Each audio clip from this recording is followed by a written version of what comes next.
Morning. Hope everybody's had a good week. Fresh off of spring break. Got your first full weekend after spring break. Hopefully it was a good one. Hopefully you've been able to be rested over your week. And we are back at another YouTube Friday. So today what I thought I would do was introduce you to a interactive whiteboard called Whiteboard Chat.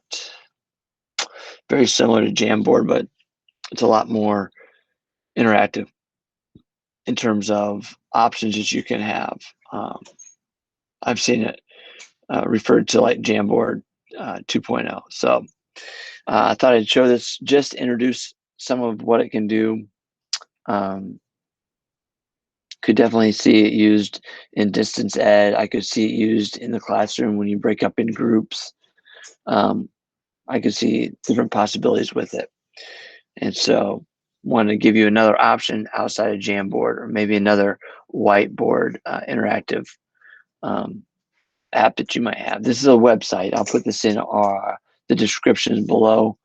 It's called Whiteboard Chat. So let's take a look at it here. Like I said, it is a website, free, interactive whiteboard that you can use. Once again, very similar to Jamboard, but it has a lot more options to it. So let's take a look at it as it's called up here. All right, so here's the website, whiteboard.chat. And once again, I will put that website in the description below. This is the home page. This is the first thing you'll see. What's really kind of cool is you can use it as a collaboration tool.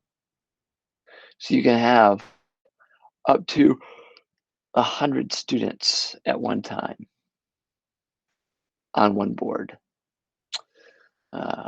Another you can use it on a phone. You can also use it on your tablets, and you can also use it on a computer.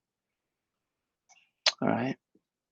Just kind of take a look at what it is.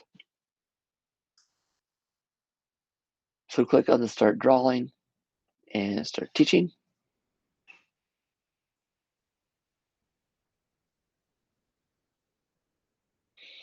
Okay, very good. So this is what the first one looks like. All right.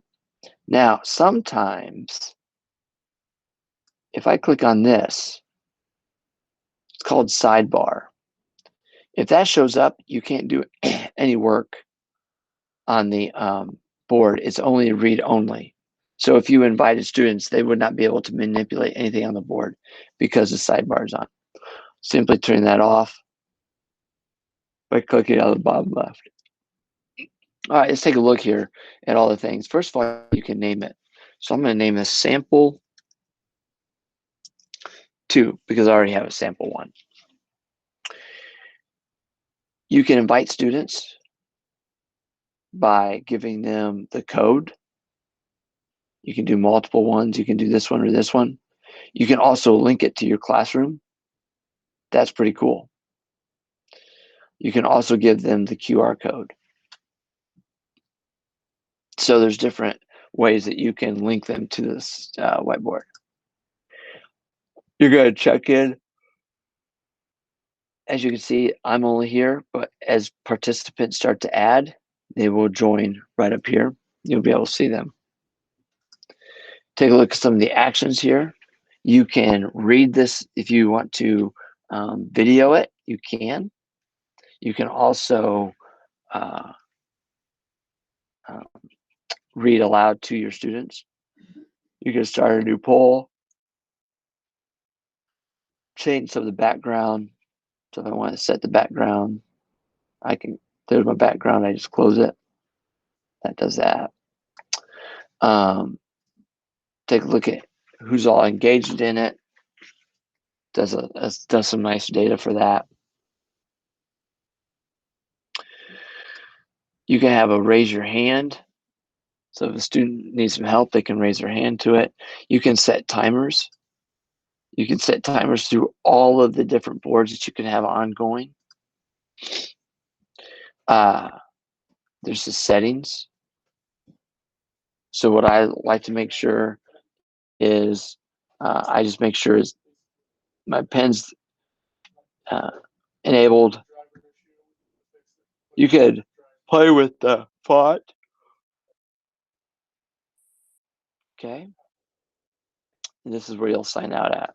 So you can only logged in users can join the board. You can read all these different things here.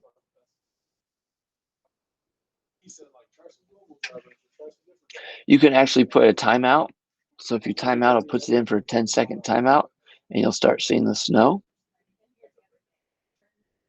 And it will be closed for 10 seconds.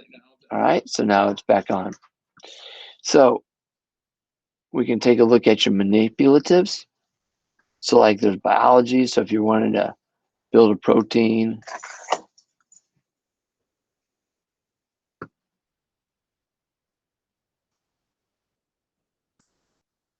you could add some, move that around. Math, there's a bunch of math manipulatives you can do. 3D shapes. Okay, you can add those, and you can see all the different shapes that you can have on that. If you wanted to see the math manipulatives, you could less than, greater than, and there's just all kinds of things that you can have. So what I would need to do first is probably draw something. Then come over here.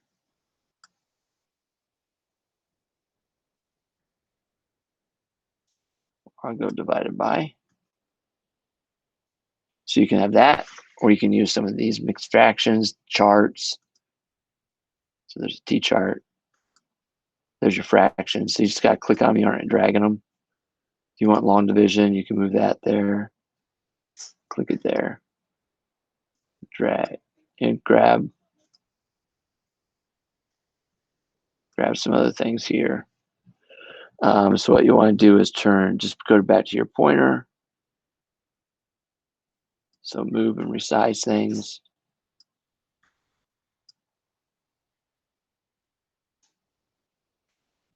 See, it puts that box around it. See, we can move that. We wanted to move that. All right. So that's that. There's a tools. You can have all kinds of different things. You can embed a web, YouTube. You can,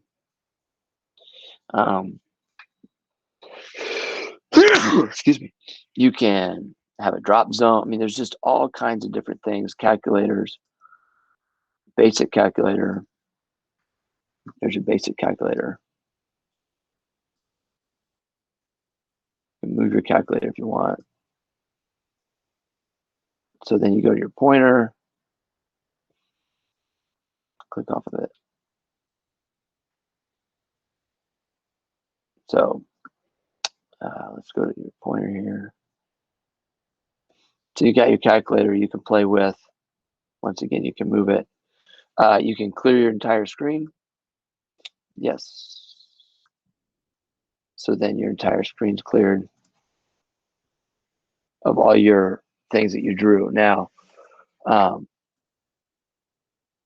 you can lose your math side there. It's kind of cool. So, boom. All right. So this is kind of what it is. There's all kinds of different things you can do. Like I said, once you've done this, you can invite other people by either using the code or the QR, or link it right to your classroom. Go manage your boards. So then you'll have different boards, and notice it's loading. And then what you can do is when you want to delete one, it just takes care of it. Now, if I had people in this, then I would have a whole line of people down here. But since I don't, there's really nothing there other than my board. Okay. That is whiteboard.chat.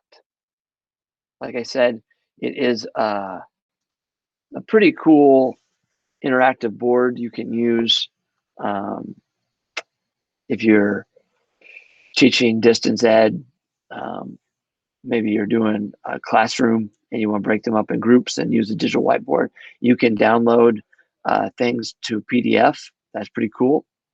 But the kids can go on whenever they want, unless you freeze it. That's fine too. Turn it to a PDF and then they're frozen also. So there's all kinds of different things that you can do with it you can have it open and then close it. So I thought it worked out pretty cool. So options, I like to give you guys and ladies some options when it comes to, instead of just going one way, try some different things, find out what works best for you. So hope you have a great day. Thanks for watching. Hope you have a great weekend and appreciate all you do. Thank you.